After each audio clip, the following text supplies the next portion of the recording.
에너지머니 시간입니다. 한미 정상회담 소재로 원전 관련주가 얘기가 되고 있는데요. 그 이면의 내용들을 좀 분석하겠습니다. SC글로벌센터 김선규 소장님 오셨습니다. 어서 오십시오. 안녕하세요. 먼저 한수원과 미국 웨스팅하우스 간의 이제 분쟁이 해결될 것이라는 기대감이 있는데 분쟁의 본질이 뭡니까? 네.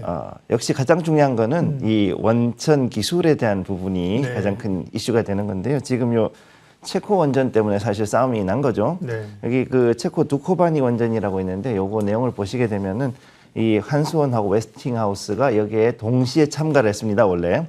그래가지고 이제 그 3파전이었죠. 그래서 한국형 APR 경수로, 그 다음에 EDF, 프랑스의 프랑스형 그 유럽형 그 경수로, 그 다음에 웨스팅하우스가 가지고 있던 그 OPR 타입, 여기 세 가지가 붙었는데 문제는 여기서 이제 그 한국형이 가장 그 성능하고 가격이 제일 맞고 거기다 납기가 제일 빠르다 보니까 여기에 대해서 이제 그 어느 정도 거의 이제 우선 협상자로 선정이 되다시피 했었습니다. 예. 네. 그랬는데 여기서 이제 그 이 웨스팅하우스가 원래 우리나라의 최초의 원전에 대해서 라이센스를 줬었고, 그래서 이런 부분 때문에 여기에 대해서 이 APR이 원래는 그 이 웨스팅하우스 기술을 원래 그 기반을 했던 것이다라고 해서 작년 12월에 IP에 관련한 소송을 제기했죠. 그래서 지금 현재 이번에 그 한수원하고 이 웨스팅하우스 현재 합의점을 찾기 위해서 협의를 하고 있다라는 그런 내용들이 지금 조금씩 나오고 있습니다. 이번 한미 정상회담에서 이 문제가 해결하길 기대를 하고 있는데 아직까지는 합의가 됐다는 얘기는 들리지 않습니다. 어떻게 네. 보세요? 가능성이 남아있는 건가요?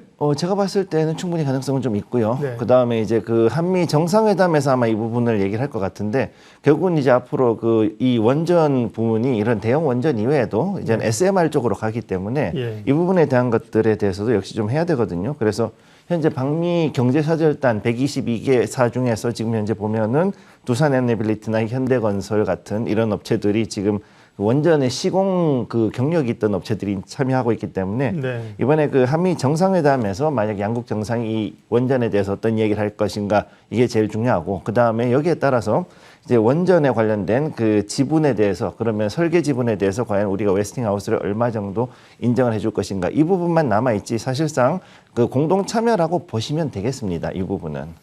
그럼 이제 분쟁이 해결되고 양국 간에 협력이 된다면 수혜를 얻을 수 있는 기업들은 어디인가요? 지금 봤을 때는 현대 그 지금 현재 그 명단에 이 네. 경제사절단 중에서는 HD 현대라든가 현대건설, 두산 에너빌리티, 두산 그다음 GS 이렇게 얘네들이 이제 그 주로 이 종목들이 바로 그 시공 경력이 있는 업체들이고요.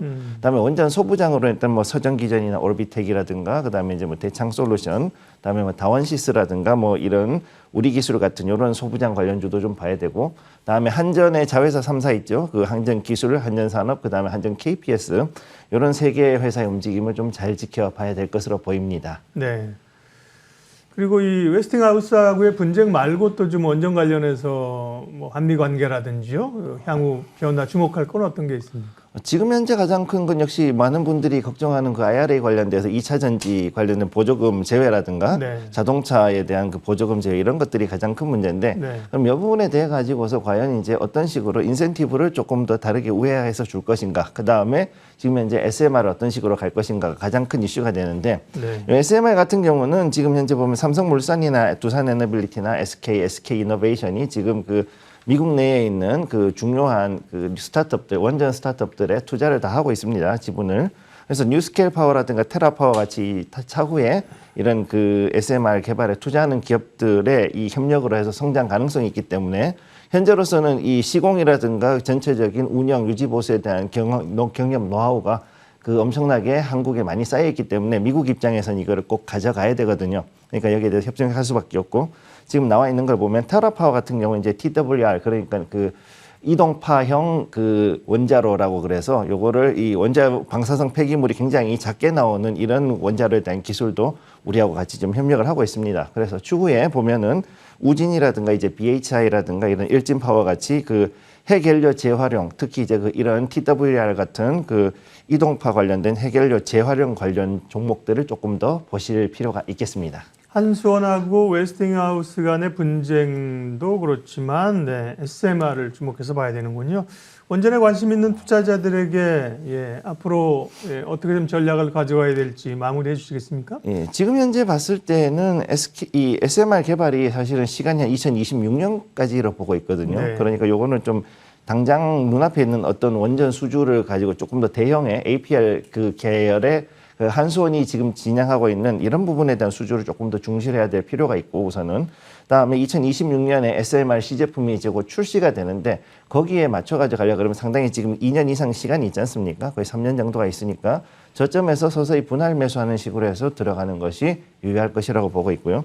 그다음에 지금 여기 봤을 때 지금 현재 이번에 그 경제사절단 방문 중에서는 한화하고 하나솔루션이 가 있기 때문에 역시 그 태양광 그리고 이제 신재생 부문 쪽도 아무래도 수혜를 좀 받을 수가 있고 마지막으로 이제 2차 전지 부문이 있는데 전고체에 가고 있는 이수화학이라든가 아니면 이제 LG 지주사인 LG 이런 것들을 조금 더 지켜볼 필요가 있겠습니다. 네, 원전뿐만 아니라 뭐 신재생, 2차 전지까지 같이 얘기를 해주신 거네요. 네, 그렇죠. 왜냐하면 지금 이번에 경제사절단이 간 것 중에서 최첨단 분야, 특히 이제 그 이런 2차 전지, 반도체, 네. 그다음 바이오도 같이 가고 있기 때문에 이번에 경제사절단 방문은 상당히 좀 의미 있게 지켜봐야 한다고 보고 있습니다. 지금 그 한수원하고 웨스팅하우스 얘기라든지 뭐 정상회담은 사실 끝났거든요. 근데 뭐 딱 나오지는 않았는데 이제 후속적으로 그죠? 네. 결과들을 디테일한 것들은 이제 좀 더 보도가 되겠지요. 예.